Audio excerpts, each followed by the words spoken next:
Good morning students. बेटा next जो हमारे पास टॉपिक है after the conservation end of mechanical energy, ये जो टॉपिक हमारे पास होगा that is relation between conservative force and potential energy of system. अब कंजर्वेटिव फोर्सेस हमारे पास क्या होती हैं, हमने पहले भी डिस्कस किया है कि कंजर्वेटिव फोर्सेस हमारे पास वो फोर्सेस होती हैं जिन फोर्सेस के अगेंस्ट किया गया वर्क डन या फिर जिन फोर्सेस के खुद के द्वारा किया गया वर्क डन जो है वो आपका पाथ फॉलोड पे डिपेंड नहीं करेगा, वो केवल आपका इनिशियल पोजीशन और फाइनल पोजीशन पे डिपेंड करता है। और आप उन फोर्सेस को भी कंजर्वेटिव कह सकते हैं जिन फोर्सेस में जो आपका वर्क डन है किसी भी क्लोज लूप पर, किसी भी क्लोज पाथ के अराउंड हमेशा कितना होता है, ज़ीरो। ग्रेविटेशनल फोर्स इसका हमारे पास एग्जाम्पल होता है। और नॉन कंजर्वेटिव फोर्सेस हमारे पास वो होती हैं जिन फोर्सेस में जो हमारा वर्क डन है that is depend upon the path followed. जैसे आपका फोर्स ऑफ फ्रिक्शन हो गया, that is the example of non conservative force.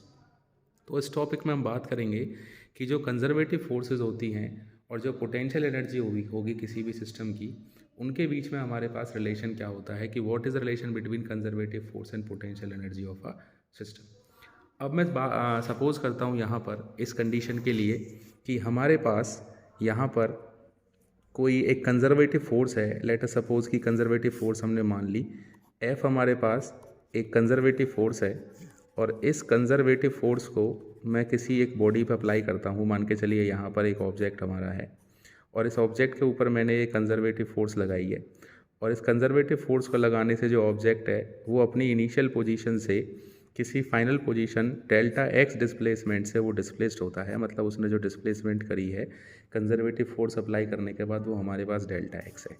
तो इस कंडीशन में जो हमारे पास वर्क डन होगा, देयरफॉर जो वर्क डन हम करेंगे उसका फॉर्मूला क्या होगा बेटा, force multiplied by displacement F dot delta x.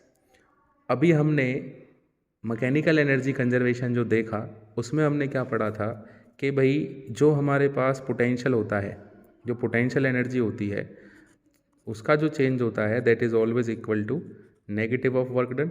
ये हमारे पास वर्क डन की वैल्यू है, तो यहाँ से जो चेंज इन पोटेंशियल एनर्जी होगा that is equal to minus F into में डेल्टा एक्स। वर्क डन की वैल्यू हमारे पास एफ डेल्टा एक्स है और पोटेंशियल हमारे पास कितना है, डेल्टा वी। तो पोटेंशियल जो एनर्जी होगी that is equal to F into में डेल्टा एक्स। यहाँ से अगर इसको मैं देखता हूँ, अगर मैं यहाँ से एफ़ की वैल्यू निकालता हूँ तो एफ़ हमारे पास क्या आएगा, माइनस डेल्टा वी अपॉन में डेल्टा एक्स। अब ये हमारा रिलेशन है कंजर्वेटिव फोर्सेस और potential energy of A system के बीच में। ये कंजर्वेटिव फोर्स है और ये delta V upon delta x हमारे पास क्या है, that is called potential gradient, change in potential energy per unit displacement. ये हमारे पास रिलेशन हो गया।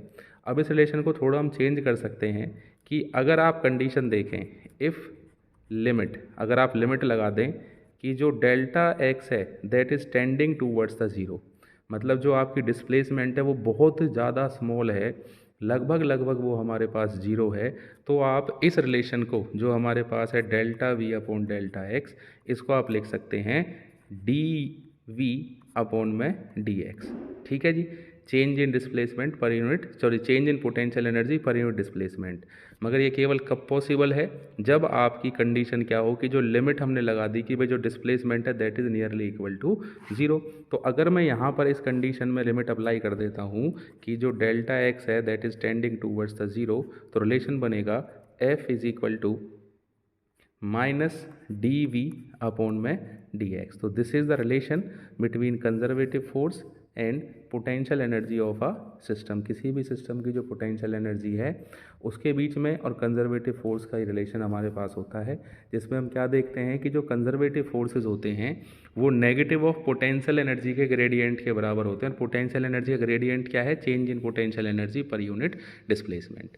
तो ये वाला रिलेशन जो हमारे पास है वो एक्स एक्सिस के लिए बन गया।